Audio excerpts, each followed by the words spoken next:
So if you're gonna interview a monk, I guess you gotta be up before the sun, so you can do the sunrise cleaning meditation and cleaning exercise. So we're gonna go over there to the temple and get started. Getting up at 5 in the morning, Tokyo as opposed to Hong Kong, Shanghai in the last couple weeks.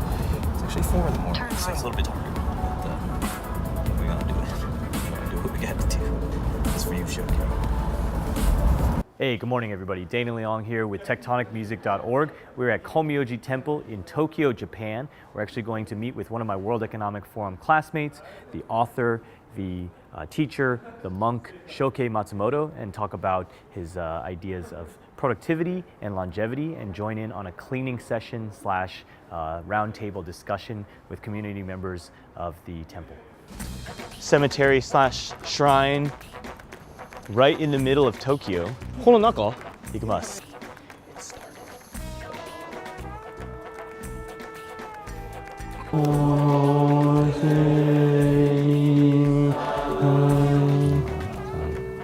And now we clean. おはようございます。じゃあ、掃除に行きたいと思います。掃き掃除チームと拭き掃除チーム、非常にやりがいのある葉っぱが落ちているので、掃き掃除も結構人数がいてもいいかもしれません。デーナも掃き掃除するし、ちょっと経験者が教えてあげてください。ありがとうね。ありがとう。There is no Oh, really?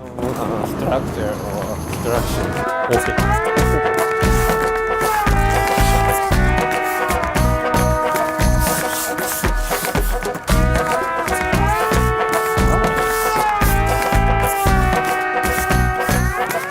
Great.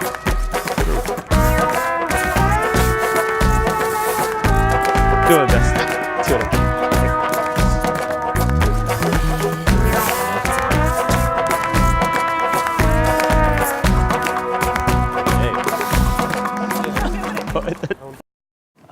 Good morning. It's such an honor to be here and share this time with you. I would want to ask you, the first thing is, who influenced your life and why? So many people. In general, most of the monks in Japan becomes monk because of their family. Temple in Japan is like a small family business. But I'm not from temple family. My connection to a temple was my mother's father was a monk. When I was young, I often visited my grandfather's temple and played because the temple is big. That is my memory and first connection to Buddhist world. My grandfather was a great influencer to me, but when I was young, the fact that hit me was everybody has to die in the end. Nobody can avoid. I have to say goodbye to all people. The risk of death is 100%. How can I live the life which is not permanent? The role of a monk in Japan is mainly having ceremonies like funerals. The field of monk is around death. I was interested in what my grandfather is doing. Of course, he cannot revive the dead person, chanting, but at least he looks doing something for around death. At that moment, I knew the fact that everybody has to die. I haven't decided to become a monk. So at that moment, I just found that there must be some ideas to cope with my fear for death in Buddhist concept. But that does not mean, I have to become a Buddhist monk. Without becoming a Buddhist monk, we can learn something from Buddhism. Because of my grandfather, I found Buddhism could be a philosophy which supports my life. I did not go to monastic school, but regular school and university for graduating from my university. For some reason, I came to be very interested in temples, old tradition of Buddhism. I was interested in pursuing Buddha's path, but at the same time, I was interested in changing the tradition or updating the tradition. Yeah. It's a very interesting journey bridging the tradition with the modern people's society and understanding, right?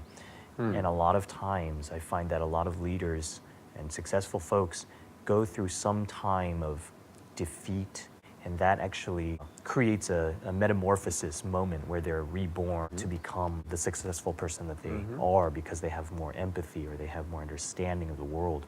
Can you share with us, something that you would consider to be kind of this kind of crucible moment? In Buddhist tradition, it is said there are two ways of enlightenment. One is sudden enlightenment.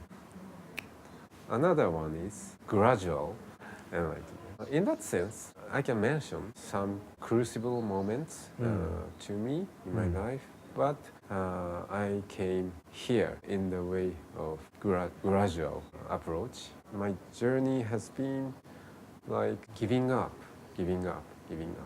I have been goal-oriented mindset. But once I have purpose, once I have goal, it means I have something to be achieved. In other words, I am not perfect right now.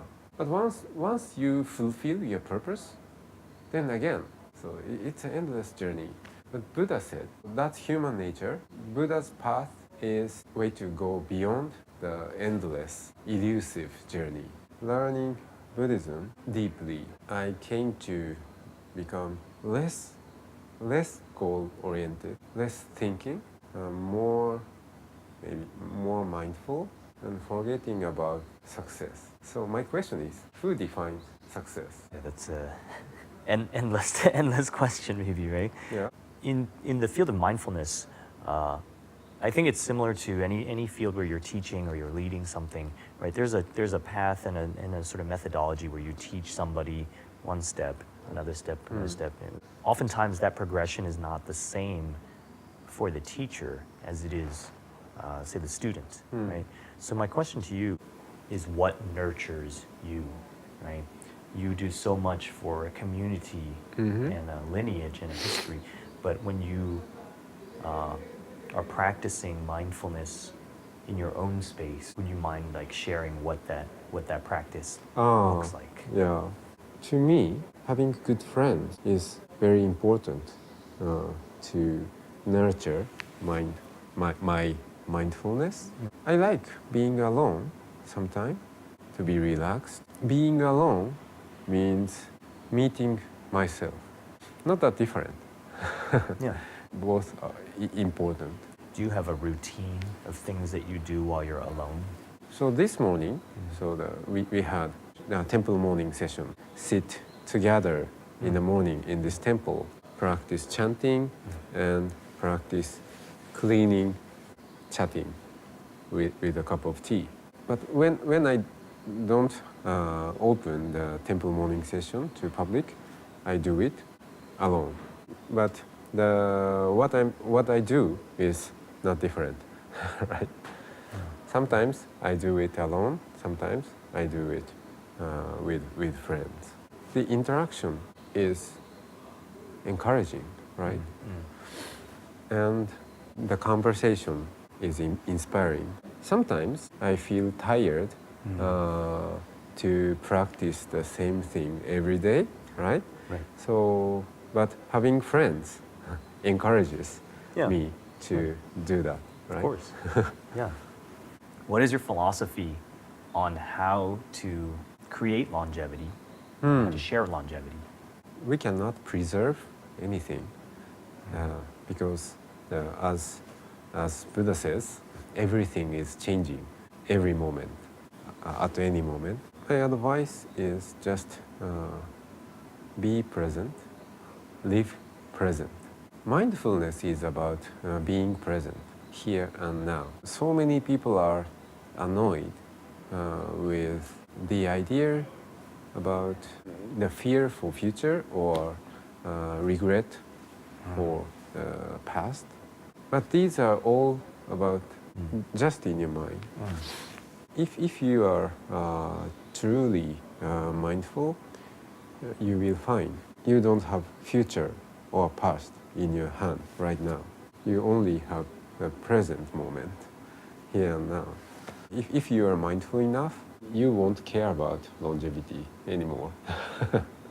Thank you so much for joining us today and opening up your space and your community.